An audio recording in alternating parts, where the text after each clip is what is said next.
নমস্কার বন্ধুরা, সবাই কেমন আছেন? আশা করি সবাই ভালো আছেন।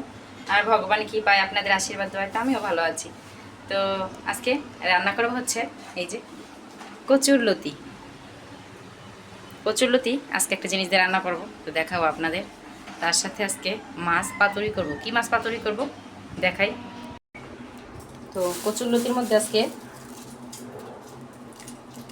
এই যে চিংড়ি মাছ, শুটকি চিংড়ি। তো শুটকি চিংড়ি দিয়ে আজকে কচুরলতি রান্না করব। তো এটাকে আগে ভিজিয়ে রাখতে হবে, শুকনো তো ভিজিয়ে রাখলে কী হবে, সুন্দর ফুলে যাবে। তারপর আমি ভালোভাবে ধুয়ে পরিষ্কার করে নেব, বেছে নিব। আর মাছ তো একদম ধুয়ে পরিষ্কার করে নিয়েছি। দেখুন মাছের পিসগুলো একদম ছোট ছোট করে নেওয়া হয়েছে। পাতুরির এই মাছগুলি ছোট ছোট হলে ভালো লাগে, মশলাটা খুব সুন্দরভাবে যায়। তো এই জন্য পিসগুলো একদম পাতলা পাতলা করে নেওয়া হয়েছে। আর এখানে এই যে চিংড়ি মাছটুকু আমি ধুয়ে নিয়েছি, চিংড়ি শুটকি ভালোভাবে ধুয়ে নিয়েছি পরিষ্কার করে। আর এখানে হচ্ছে লতিটা পরিষ্কার করে ধুয়ে নিয়েছি। আর লতিটা কালকে আনা হয়েছিল, তো আমার যা বসে বসে সবগুলোকে কেটে রেখেছে। আজকে এই যে লবণ দিয়ে মেখে রেখেছিলাম। লবণ দিয়ে মেখে রাখলে কী হয়, লতিটা সুন্দর নেতিয়ে যায় আর রান্নাটাও খুব তাড়াতাড়ি হয়ে যায়। তো এখন লতিটা আগে রান্না করি, তারপর মাছগুলো রান্না করব। আর এখানে ডাঁটা শাক আনা হয়েছিল। মা ডাঁটা শাকগুলোকে এই যে ভালোভাবে বেছে সুন্দর করে ঝিরঝিরি করে কেটে নিয়েছে। ডাঁটা শাক যত বেশি কুচানো হবে রান্না করলে তত বেশি মিলিয়ে যাবে, আর খেতেও খুব ভালো টেস্ট হয়।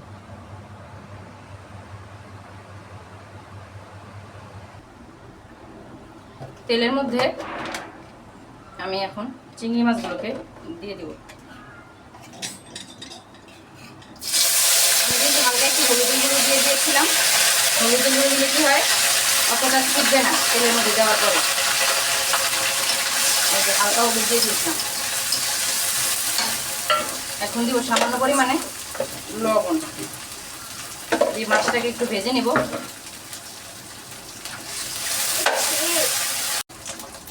মাছটা তো ভাজা হয়ে গেছে। এখন আমি এর মধ্যে দিয়ে দেবো পেঁয়াজ বাটা।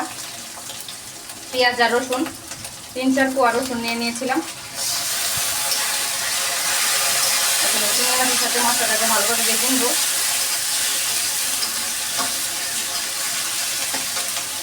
তার সাথে দিব একটু জিরা বাটা।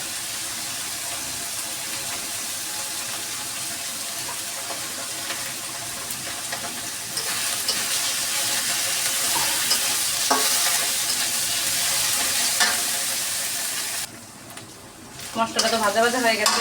এখন দিব হচ্ছে হলুদের গুঁড়ো, আর দিব মরিচের গুঁড়ো। তো দিয়ে দিলাম মরিচের গুঁড়ো, দিয়ে দিব লবণ,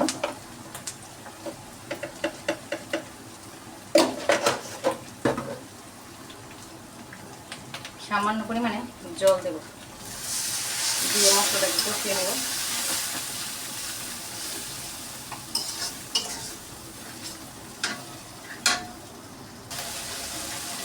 মশলাটা তো কষানো হয়ে গেছে।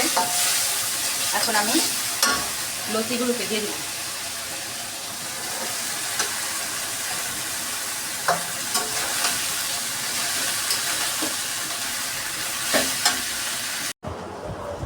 লতিটাকে ভালোভাবে নেড়ে চেড়ে দিলাম, মশলার সাথে মিশিয়ে নিয়েছি সুন্দর করে।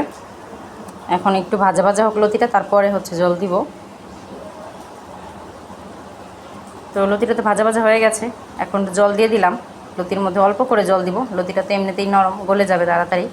তো জল অতটা দেওয়া দরকার নাই, অল্প একটু দিলে হয়ে যাবে। এখন একটু ঢেকে দিব। আর এদিকে এটা হতে থাকুক, আর এদিকে হচ্ছে আমি মাছটা মেখে নেই। তো এই যে মাছগুলোর মধ্যে দিয়ে দিলাম লবণ পরিমাণ মতো বা স্বাদ মতো লবণ দিলাম। এখন দিব হলুদের গুঁড়ো,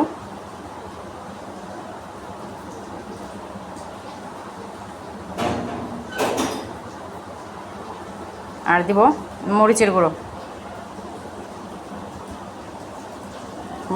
দিয়ে দিলাম।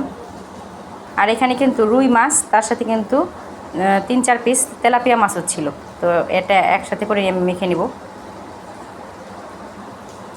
এখন দেব পেঁয়াজ বাটা আর জিরা বাটা। পেঁয়াজের সাথে 2-3 কোয়া রসুনও বেটে নিয়েছিলাম। এখন দিয়ে দিলাম তেল, সরিষার তেল।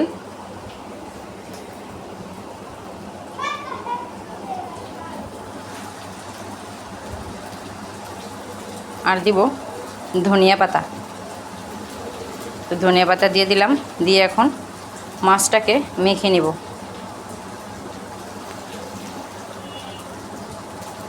মাছটাকে ভালোভাবে মেখে নেব। মেখে যদি একটু সময় রেখে দেওয়া যেত তাহলে আরও ভালো হতো, মাছের মধ্যে মশলাটা খুব ভালো যেত। তো এখন তো আর সময় নাই, দুপুরের খাওয়া দাওয়া, তাড়াতাড়ি করে রান্না বান্না করতে হবে। তো মাছগুলো হচ্ছে ফ্রিজে ছিল, তো রুই মাছও ছিল কিছুটা, কিছুটা তেলাপিয়া মাছও ছিল। তো কি করব ভাবছিলাম, তারপর ভাবলাম যে না পাতায় দিয়ে দিই একসাথে করেই, ভালো লাগবে খেতে। তো মাখা তো প্রায় আমার হয়েই গেছে, এখন বসিয়ে দিব। ঢাকাটা তুলে দেখি কেমন হয়েছে।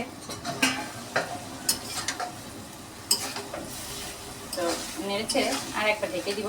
লতিটা কিন্তু নরম হয়ে গেছে, আর একটা ঢেকে দিলে হয়ে যাবে।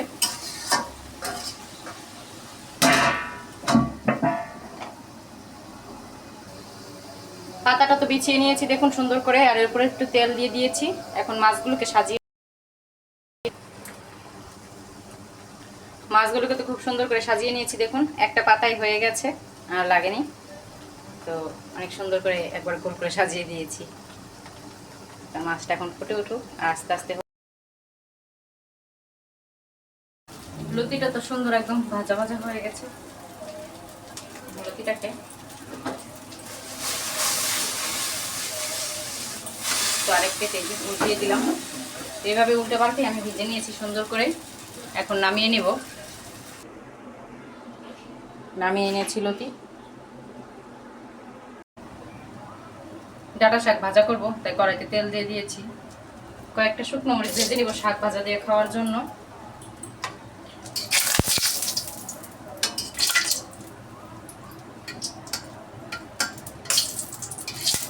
ভাজা তো হয়ে গেছে, এখন তেলের মধ্যে দিয়ে দিব পেঁয়াজ রসুন।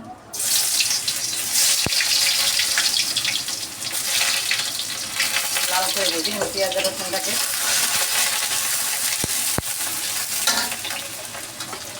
আর এদিকে হচ্ছে মাছটা তো হয়ে গেছে, এখন উল্টে দেওয়া লাগবে, তাই উল্টে দিব এখন মাছগুলোকে।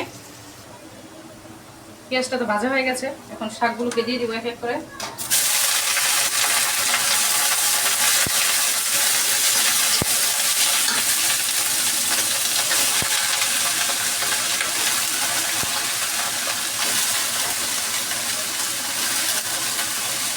সব শাকগুলোকে দিয়ে দিলাম,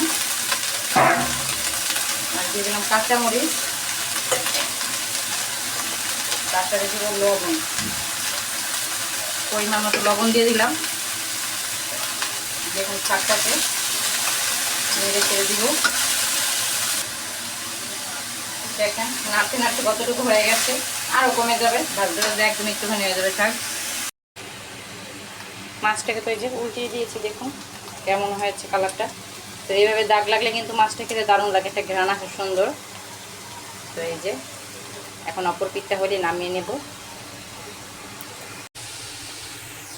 শাকটাও ভাজা হয়ে গেছে, দেখুন কতটুকু হয়ে গেছে না, কতগুলো শাক, একদম সুন্দর হয়েছে, একদম নরম শাকগুলি। আর এদিকে তো মাছটাও হয়ে গেছে, এখন নামিয়ে নেব। তো সবাই ভালো থাকবেন, সুস্থ থাকবেন। আজকের ভিডিওটি কেমন লেগেছে অবশ্যই সবাই জানাবেন। আর ভিডিওটি যদি ভালো লেগে থাকে সবাই একটা লাইক দিয়ে দিবেন।